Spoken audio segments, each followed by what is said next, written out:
Welcome, Big 12 and Pac-12 sports fans. Have you heard enough about the Pac-12 TV deal or Big 12 expansion? Of course you haven't. That's why you're here. But this is going to be a different take on those issues. This is going to be more of a business approach and a perspective from the business side of things. So I'm going to review some of the known issues, but I'm also going to be asking some questions that no one else seems to be talking about. Rather than see my talking head, I felt that having a visual reference would be more engaging. Here's a review of the sections we're going to cover. First, show me the money. What matters is eyes on screens. That's what brings top TV money. And top TV money is going to reward the content producer, specifically the conference that's bringing the football games to the table. So where do they come up with the dollars about how to value this content? Where are the TV numbers by game for each team? Well, they're sitting inside of Nielsen ratings. You need a subscription, and various media outlets and possibly individual conferences, maybe others, have been able to use those subscriptions to get to that data to then come to their own valuations. So specifically, the past 2 years is what I'm interested in about showing their post-pandemic recovery values. You see, I have a hypothesis that I believe that the value of teams, specifically college football teams, have a different valuation pre-pandemic than post-pandemic. We'll talk a little bit more about that. So the landscape's really simple. There's 3 Power 5 quote-unquote conferences that are not in a position to make any moves right now without some serious concessions. The SEC is not going to dilute their revenue per school. The Big Ten is not going to dilute their revenue per school. Sure, they may add a Washington and Oregon at a lower valuation, but or revenue share, if you will. Same thing. The ACC can't make any additions that are competitive because their grant of rights doesn't come up till I think it's 2036. Even though there's discontent in the conference and at least 3 teams that are really upset about their value and what they're being paid, it only exacerbates things if they add more teams to the ACC. So a Pac-12 ACC merger doesn't seem to make any sense. It doesn't move the needle for anybody, and ESPN's certainly not going to open negotiations on something they've got a really good deal on. So that leaves the Big 12 and the Pac-12. Well, the Big 12 stepped out a year early, did a new TV deal. And they have the ability with Fox and ESPN to add more teams, both Power 5 and G5. That's in their contract. And what happens if they add those teams? And I don't know if there's an approval process or whatever, but from enough talking heads, there is the ability to add more teams. And the Big 12 has said from their spokesperson, meaning the person who's running the conference, who is, by the way, a media expert, that they want to expand. They want to add additional teams. The Pac-12, on the other hand, really misjudged their current value. You see, I think that the Pac-12 felt they were worth $50 million pre-pandemic, so they should be worth $50 million post-pandemic. I think they misjudged the impact that the Big 12 TV deal had on the existing inventory. We'll talk a little bit about that with Fox and ESPN. And I feel like they've held out way too long for a price that won't come for a current valuation. In retail business, it's about location, location, location. It's no difference in what we're talking about here. In live sports, it's about location and broadcast time. So again, what makes the money? It's eyes on screens. Simple fact. More people live in the eastern United States than live in the western United States. That is a simple fact. And another more simple facts are there's more premium time slots for the East Coast teams than there are for the West Coast teams, period. That means simply that the East Coast teams inherently are worth more to their TV partners than the West Coast teams. That's not a slight to any West Coast team. It's just a fact from the number of eyeballs that are watching. So the Big 12 is publicly, with notice, they told people they were going to jump the gun a year early, and they jumped in front of the Pac-12 and took away a portion of that available TV broadcast inventory. And some of that includes valuable space that would have gone to West Coast teams that the Pac-12 has. So the reality in this new paradigm is that conferences only need a select few Western teams to fill any premium time slots for Western teams. Travel for teams is one of the many factors that are considered, but I don't think that's really as big of a factor as what the time slots are that the games can actually be shown in and where they can be shown.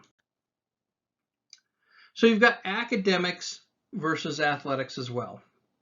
You've got teams like Utah that feel like they're having to choose between their consistent academic relationship with some top academic schools in the country versus making a change to support the success of their athletic programs.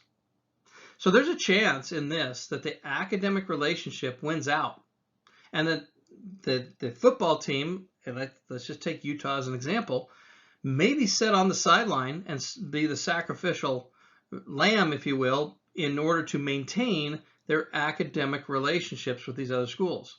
So regardless of the recent success, academics could win out over athletics in certain cases. So let's talk about the lingering pandemic reaction. Did the pandemic change the values of teams? Did the Pac-12 burn financial bridges with their reaction? Are TV partners once bitten, twice shy? Nobody's asking these questions that I can find. So I went to a source that has mountains of resources, a pile of information on opinions regarding TV lost revenue, which is ChatGPT. And I asked ChatGPT about this, and this is the answer, that the cancellation of games during the pandemic for anybody likely had a negative impact on the network's financial performance. If that is the case, you don't think TV networks are going to remember that the Pac-12 only played a 4-game schedule? There was a time when only BYU was playing west of the Mississippi, and they got a lot of exposure with that. The Mountain West wasn't playing, the PAC wasn't playing.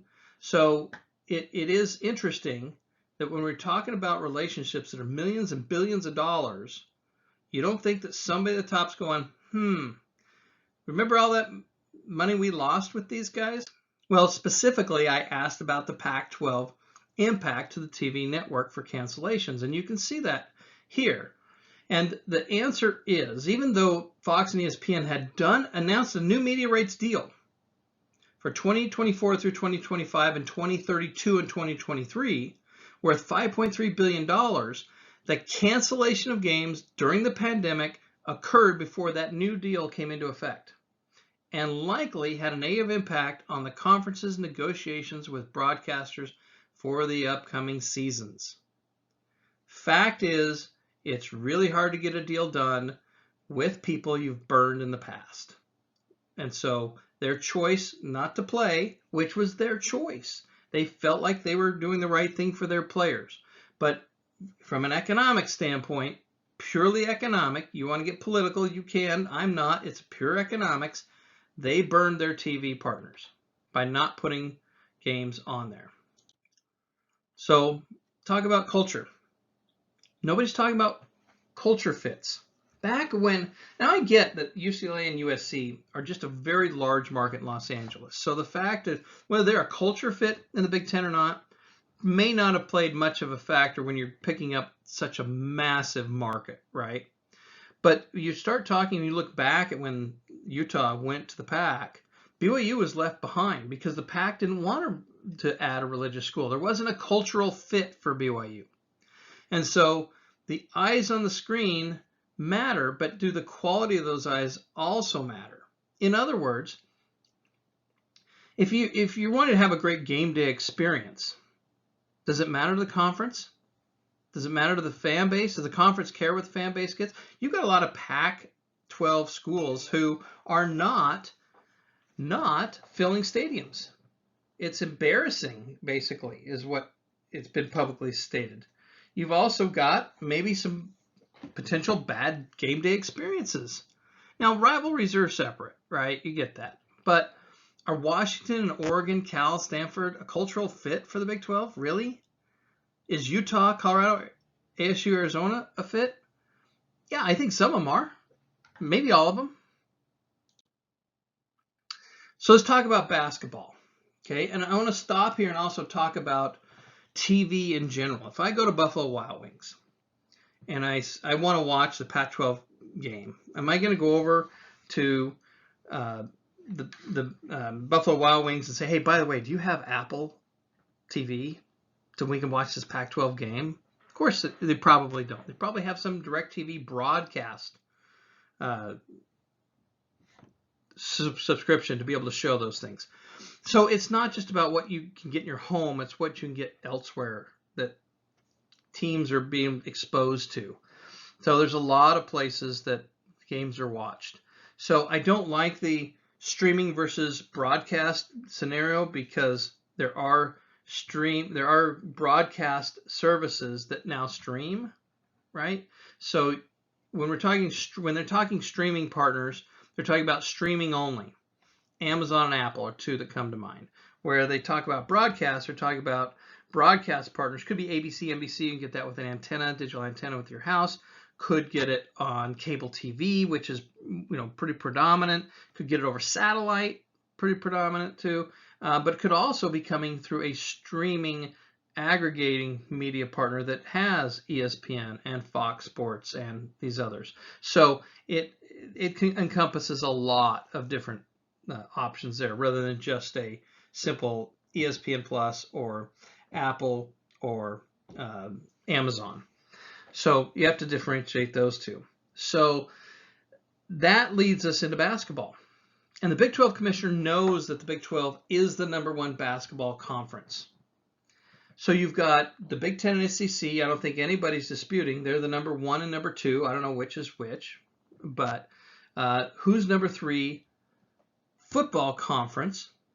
And that can be argued today. But what the commissioner is doing in the Big 12 is that he's planning to separate the basketball revenue out from the next media rights deal from football to be able to monetize basketball internationally. It makes a lot of sense. You've got a great product, carve it out, put your basketball out there. This is why he can add basketball only schools or schools that don't have a football program.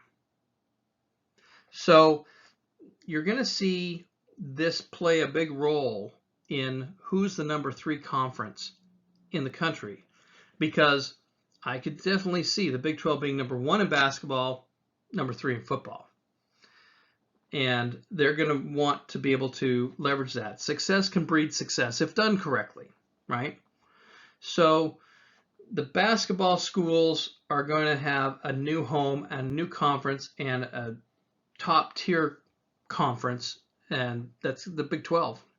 And it's not going to be the SEC and not going to be the Big Ten. They're not going to be #1 in basketball.